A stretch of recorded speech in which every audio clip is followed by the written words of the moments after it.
Bonjour à tous et à toutes plutôt. Aujourd'hui, je suis pas seul. Je suis avec Oswald. Bonjour. Voilà. Et en fait, Oswald a quelques questions. Et via ces questions, on va partager ensemble le sujet d'aujourd'hui. Donc, on va écouter sa question. Déjà, tout d'abord, je voulais poser une question qui me tourne dans la tête à chaque fois. Ma question est, à chaque fois quand je vais dans une assemblée, j'écoute, on dit Jésus est le Père et le Fils. Et je voulais savoir comment il peut être le Père et le Fils en même temps. Donc, cette question, j'ai pas de réponse en ce moment avec ma question, donc c'est pour ça que je le pose. Ok. Donc, c'est une question qui est très pertinente. Et bien souvent, beaucoup de personnes se posent la question, ne comprennent pas le Père, le Fils, le Saint-Esprit, et d'où il y a plusieurs dogmes, celui de la Trinité qui est sorti, là où on commençait à dire que oui, le Père, le Fils sont trois, ou plusieurs notions sont sorties, mais qui sont pas dans la Bible. Et la Bible dit d'abord, premièrement, que Dieu est un. Donc il faut compter que Dieu est d'abord un. Donc pour comprendre cette notion, il faut déjà comprendre qui est Jésus d'abord, premièrement. Et par rapport à ça, on va commencer à lire le livre de 1 Timothée 3, verset 16. Voilà, tu nous lis 1 Timothée 3, verset 16. Et sans contredit, le mystère de la piété est grand. Dieu a été manifesté en chair, justifié par Christ, par esprit, vu des anges, péché aux gentils, cru dans le monde et élevé dans la gloire. Amen. Donc, ce premier verset, quand on lit, on dit que Dieu a été manifesté comment? Il a été manifesté par le mystère. En chair. En chair. Donc, c'est-à-dire que la Bible déjà nous dit noir sur blanc que Dieu a été manifesté en chair. Donc, on a vu Dieu en tant qu'homme. D'accord. C'est écrit noir sur blanc. 1 Timothée 3, 16. Et bien souvent, les personnes cherchent à expliquer. Il n'y a pas beaucoup d'explications. Il faut comprendre que Dieu a été manifesté en chair pour accomplir un acte. On va comprendre que dans la Bible, personne n'a été vu digne, en fait. Que ce soit dans le ciel, sur la terre ou sous la mer, ou des hommes ou des anges, personne, en fait, n'était digne devant Dieu de racheter les hommes. Parce que l'homme, lorsqu'il avait péché, il devait être racheté. Il devait pas être racheté auprès du diable, mais il devait être racheté de sa colère, en fait, de la colère qu'il avait eue par rapport à Dieu. Donc, pour que il y ait, en fait, ce rachat-là, il fallait payer, en fait, un prix. Le prix d'une vie et le prix du sang. D'où Israël avant illustrait cela par des alliances, il tuait des taureaux, des boucs, et il montrait, en fait, cette image-là. C'est ce qu'on appelait l'ombre des choses à venir. Donc, qu'est-ce qui s'est passé, c'est que, à un moment, Dieu a quitté son trône de gloire et s'est manifesté en chair. Pour mieux comprendre ce verset, on va aller dans Colossiens, dans le livre de Colossiens 1, et à partir du verset, d'abord tu vas nous lire le verset 15. Lequel est l'image de Dieu invisible, le premier-né et toute la création. D'accord. Donc on nous parle de Jésus, on nous dit qu'il est l'image de Dieu invisible. Quand tu lis au début de Genèse, Dieu dit créons l'homme à quelle image? À son image. Donc à notre image. Mais maintenant c'est qui l'image de Dieu? C'est le Créateur. Donc c'est qui cette image qu'on a vue de Jésus? De Dieu. Mais c'est nous. Quelle image a été manifestée? Il dit créons l'homme à notre image. Ouais. D'accord? Ouais. Donc ça veut dire que Dieu avait une image. Et pourtant on dit que Dieu il est invisible. N'est-ce pas? Donc maintenant, quand on lit dans Colossiens 1, verset 15, on dit lequel est l'image du Dieu invisible? Le premier-né. Le premier-né de toute la création. Donc c'est-à-dire qu'avant que la création existe, lui-même il existait déjà. Mais on t'explique bien qu'il est l'image du Dieu invisible. Mais qui est l'image du Dieu invisible? Comment il s'appelle? Jésus. Exactement. En fait, on est fait à l'image de Jésus. D'accord. Donc tu comprends que Jésus, il existait déjà avant. Et on te dit que il est l'image du Dieu invisible. Tu comprends? Depuis longtemps, en Israël, on disait, si un homme voit Dieu, il meurt. Mais maintenant, ce qui s'est passé, c'est que Dieu a porté une image. On va un peu développer ce côté-là pour encore mieux comprendre. Si tu nous lis le verset 19, toujours dans Colossiens 1, le 19. Car le bon plaisir du Père a été que toute plénitude s'habite en lui. D'accord. Que toute la plénitude habite en lui. Si toute ta personne habite en moi, qui je deviens? Moi. Exactement. Je deviens toi. D'accord. Donc c'est comme une bouteille. Si tu as une bouteille de coca, d'accord, et tu mets de l'orangina dedans, comment tu vas l'appeler? Orangina. Exactement. D'accord. Donc, on voit que une image visible, donc on voit que Jésus a dû naître d'une femme, d'accord? Une fois, Dieu m'a dit, mais tu sais pourquoi un bébé met 9 mois pour naître, pour venir en fait, pour être créé? J'ai dit non, il dit, c'est le temps que Dieu avait mesuré pour naître en tant qu'homme en fait. D'où il a établi en fait ce temps. C'est quelque chose qui m'a révélé à moi. C'est pas écrit dans la Bible, mais c'est ce qui m'a expliqué. Maintenant, ce que tu vas comprendre dedans, c'est que la plénitude entière de Dieu infini habita en Jésus. Donc, on t'explique déjà dans le premier verset que il est Dieu. Dans le deuxième, on t'explique que il est visible. Et dans le troisième, on t'explique là, dans ce qu'on vient de lire, que toute la plénitude, toute la divinité de Dieu habite dans sa personne, en étant visible. D'accord? Maintenant, nous, on va toujours continuer pour comprendre encore mieux. Et après, on va développer un peu plus ta question. On va aller dans le livre de Philippiens. Philippiens 2, à partir du verset 5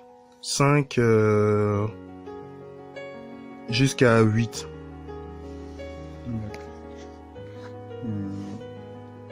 Il y a donc, vous, le sentiment qui était en Jésus-Christ, lequel était en forme de Dieu, n'a pas regardé son égalité avec Dieu comme une usurpation. Cependant, il s'est vidé de lui-même, ayant pris la forme esclave, fait à la ressemblance de l'homme. Et cette partie, j'ai pas compris. Donc, pour t'expliquer, oui. On te dit, à partir du 6, on dit, lequel étant en forme de Dieu, n'a pas regardé l'égalité avec Dieu comme une usurpation. En gros, on te dit que il était Dieu, mais il s'est pas regardé comme étant égal, comme on dit dans d'autres versions. C'est comme s'il y avait toi, et il y avait encore toi, mais tu t'es dit, mais je ne peux pas me dire que je suis Dieu. Donc, je vais me rendre comme un esclave. Donc, en fait, comme il a pris la forme d'homme, il ne s'est pas considéré comme étant Dieu, mais c'est considéré comme étant esclave et comme étant homme. D'où, dans le verset, on dit, il s'est vidé de lui-même. D'accord? Et en ayant pris cette ressemblance-là, et on dit, étant trouvé en apparence comme un homme, il s'est abaissé lui-même en se rendant obéissant jusqu'à la mort, même jusqu'à la mort de la croix. Donc c'est-à-dire qu'il devait se rendre obéissant en se vidant lui-même. Pour comprendre cette obéissance-là, ça va être simple. On va aller dans le livre de Jean. Jean 7, normalement, à partir du verset 16. Ça dit, Jésus leur répondit et dit, ma doctrine n'est pas de moi, mais de celui qui m'a envoyé. Si quelqu'un veut faire sa volonté, il connaîtra si ma doctrine est de Dieu ou si je parle de moi-même. Celui qui parle de son propre chef cherche sa propre gloire, mais celui qui cherche la gloire de celui qui l'a envoyé est véritable et il n'y a pas d'injustice en lui. Donc on voit que Jésus, quand il parle, il dit qu'il ne parle pas en son propre nom. On a lu dans Philippiens qu'il s'est rabaissé. Il s'est vidé, il est devenu un esclave. Donc ça veut dire que Jésus devait se montrer obéissant. Donc on voit qu'il avait une nature d'homme à ce moment-là. Il ne s'est pas considéré comme étant Dieu. D'accord? Donc, si on reprend un peu l'image, Dieu s'est fait homme.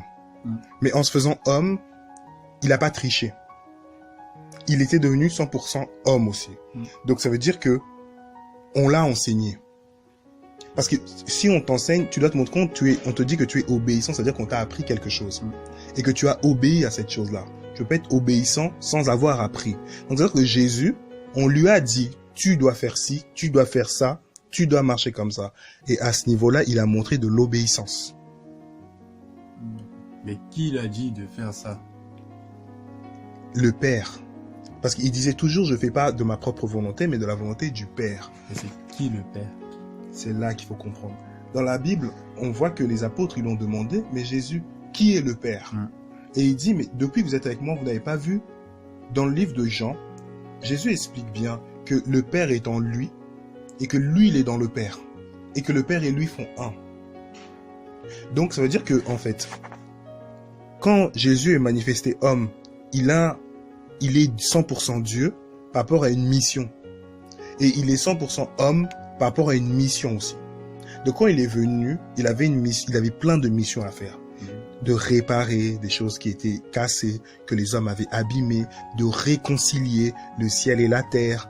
Mais ça, il devait faire certaines choses en tant qu'homme, mais il y avait certaines choses aussi qu'il devait faire ça avec la plénitude du divin qui habitait en lui, en tant que Dieu. En tant qu'homme de douleur, c'était en tant qu'homme. Jésus avait faim, Jésus dormait dehors, Jésus avait soif, Jésus était fatigué. Il était homme. Mais quand il avait ce côté-là où il s'est vidé, en fait, ce côté-là divin, c'était pour ramener une paix, une réconciliation. Et c'est pour ça que, dedans, en fait, ce qu'il faut comprendre, c'est que ce qu'on appelle en hébreu Érad, c'est-à-dire que Érad, ça veut dire un. Dieu est un. Parce que souvent, tu vas parler avec des musulmans, ils vont te dire, oui, vous associez, des associations. On n'associe pas, en fait, Dieu. Parce que c'est Dieu. Ce qu'on peut comprendre, c'est que c'est difficile à comprendre si on essaie de comprendre avec l'intelligence. Ce qu'on comprend, en fait, par rapport à Jésus, c'est la révélation. Beaucoup de personnes veulent comprendre ça avec l'intelligence, donc ils commencent à créer des doctrines, des dogmes, en disant, ouais, mais ça, c'est ça, c'est ça. Notre intelligence, ça va échapper à notre intelligence. Mais c'est quand Dieu te révèle qui il est, que tu comprends que, sinon, ça serait pas Dieu. Tu comprends? Donc on essaie de donner, oui, à peu près, avec l'intelligence, on essaie de dire, oui, mais c'est 3 personnes en un, comme un shampoing Fructis ou autre. C'est pas 3, c'est une personne. Mais cette personne-là peut en même temps être sur la terre, agir en tant qu'homme, et au ciel en tant que père. Mais c'est la même personne. Et en tant que fils, il est manifesté. Sauf qu'en tant que père, il est invisible. Et on peut pas, en fait. Et si on le voit en tant que père, on meurt. Donc, pour éviter de nous tuer, parce que sa gloire est immense. Et comme nous, dans notre état, on peut mourir. Donc, lui-même, il se manifeste en tant que fils. Et il diminue, en fait. C'est ça qu'on dit qu'il s'est vidé pour être proche des hommes. Et nous qui étions pécheurs, nous qui marchons dans les ténèbres, donc il a dû se diminuer. Pour bien comprendre ça encore, on va aller toujours dans le livre de Jean. Nous, on va dans Jean 1.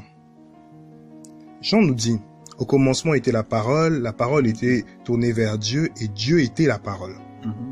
Elle était au commencement tournée vers Dieu. Toutes choses ont été faites par elle, rien de ce qui a été fait n'a été fait sans elle. En elle était la vie était la lumière des hommes. La lumière brille dans les ténèbres, mais les ténèbres ne l'ont pas saisie. Il y eut un homme, Jean, qui fut envoyé de Dieu. Il vint pour rendre témoignage, témoignage à la lumière afin que tous croient par lui. Il n'était pas la lumière, mais il était envoyé pour rendre témoignage. Cette lumière était la véritable lumière qui, venant dans le monde, éclaire tout homme. Elle était dans le monde et le monde a été fait par elle, mais le monde ne l'a pas connue. Il est venu chez les siens et les siens ne l'ont pas reçu. Et tous ceux qui l'ont reçu, à ceux qui croient en son nom, il n'y a qu'un nom qu'on connaît. D'accord. Il leur a donné le pouvoir de devenir enfants de Dieu, lesquels sont nés non du sang, ni de la volonté de la chair, ni de la volonté de l'homme, mais ils sont nés de la volonté de Dieu.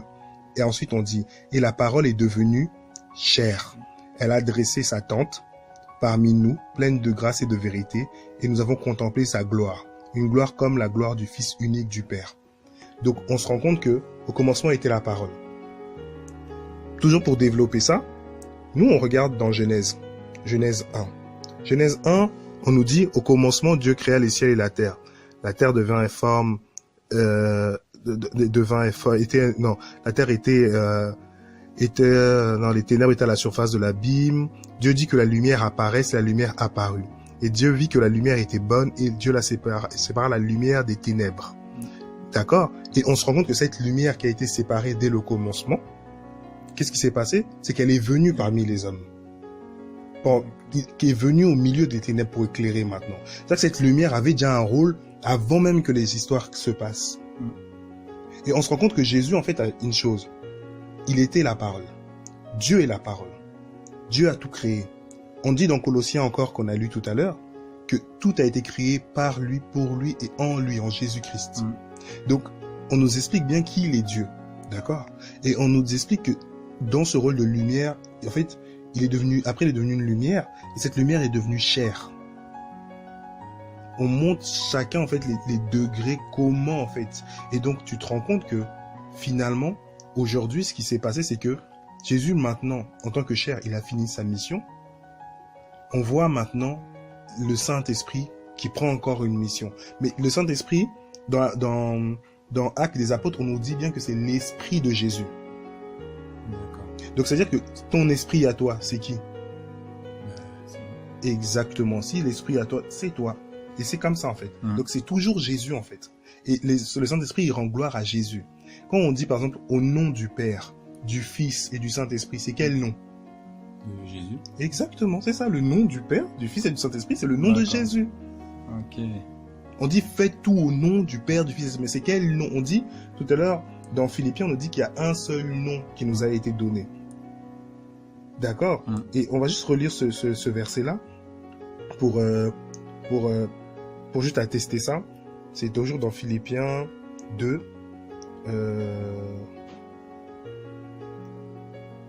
On dit, Philippiens 2, à partir du verset 9, on dit, c'est pourquoi aussi Dieu l'a souverainement élevé et il lui a donné le nom qui est au-dessus de tout nom.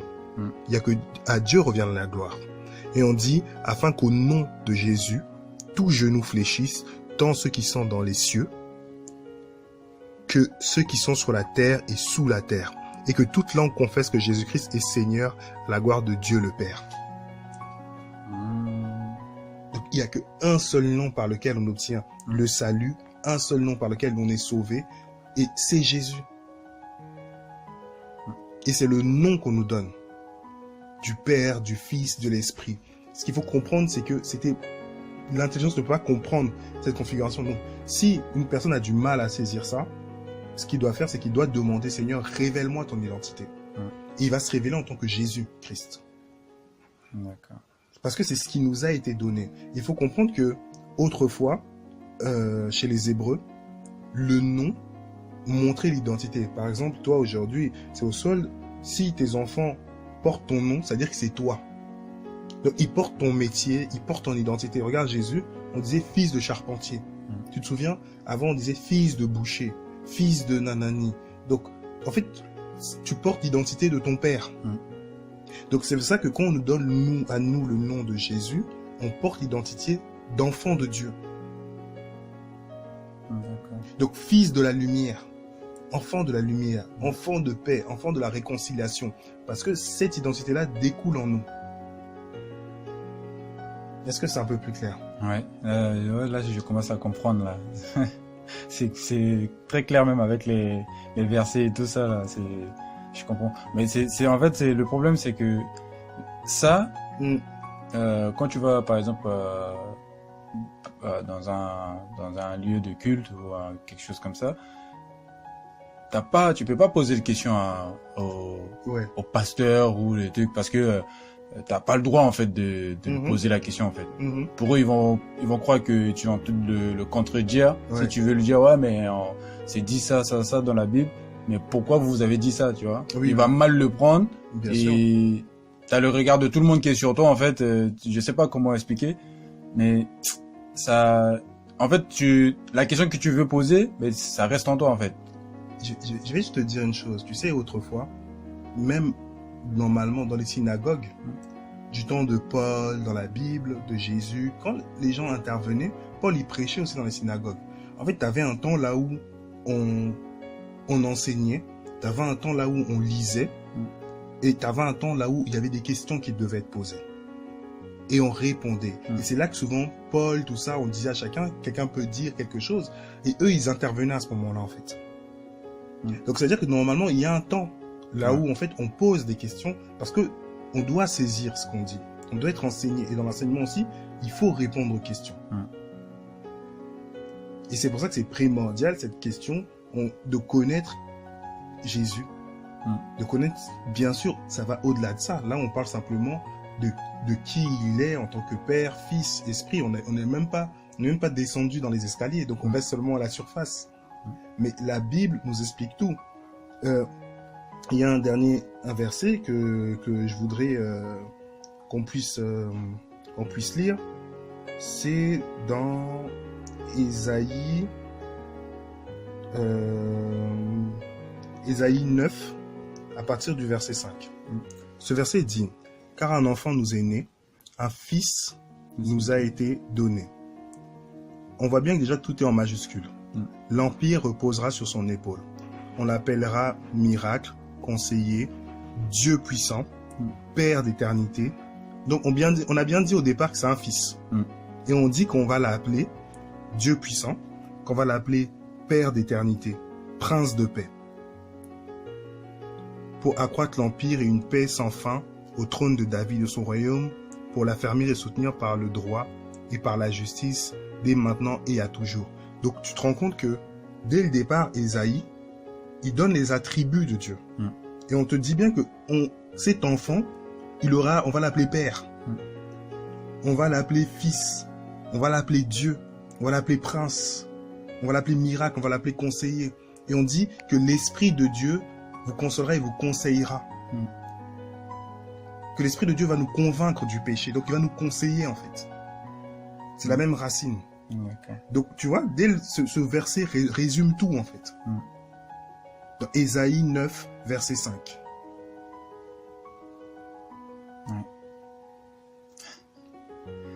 Tu es étonné de voir ça? Non, ouais, parce que le tout ça que on m'a jamais enseigné un truc dessus comme ça pour dire ben voilà tel verset pour lire, pour comprendre un petit peu qui est vraiment Jésus. Parce que moi avant, je disais pas quand je priais ou des choses comme ça, je disais jamais Jésus. Oui. Je dis tout le temps Dieu, Dieu, Dieu. Tu vois, je dis jamais Jésus. Et quand à chaque fois j'entends, les gens disent ouais Jésus, Jésus est Dieu, Jésus est machin. J'arrivais pas à comprendre en fait. Ouais. Donc il y a certains versets où quand je lis, je survole en fait. Okay. Je comprends pas. Tu vois. Et avec les versets, genre des versets comme ça, tu vois, comme la manière dont tu m'as détaillé avec verset par verset, j'arrive à mieux comprendre que Jésus en fait il est le tout. Exactement. C'est ça en fait. Jésus est le tout. Donc ça sert à rien que je me pose la question qui est le Père, qui est le Fils, qui est Dieu. Il est le tout en fait. C'est ça en fait. C'est celui qui te conseille, c'est ton ami, celui qui te tient, c'est ton frère. On te le dit aussi dans Hébreux qu'il est ton frère. Tu es co-héritier avec lui. Il est le tout. Il est ça qu'il est le début et la fin de toute chose. Comme on l'a lu tout à l'heure. Il est le premier et le dernier aussi. En toute chose, la gloire, le c'est ça qu'on dit que tout a été fait par lui, en lui, pour lui. C'est le début du livre et la fin, mais c'est aussi le milieu. Et c'est aussi lui, les pages.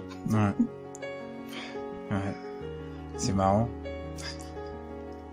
Donc voilà, c'est ce qu'on dit. La Bible est christocentrique, c'est-à-dire qu'elle est centrée que sur la personne de Jésus. Et lui-même, il dit, les écrits parlent de moi, témoignent de moi. Donc voilà, juste pour la compréhension, pour les versets, il y a encore des milliards de versets qu'on peut lire. Maintenant, on va pas... Si on passait le temps, on serait là pendant jusqu'à cette nuit. Donc voilà tout simplement ce petit...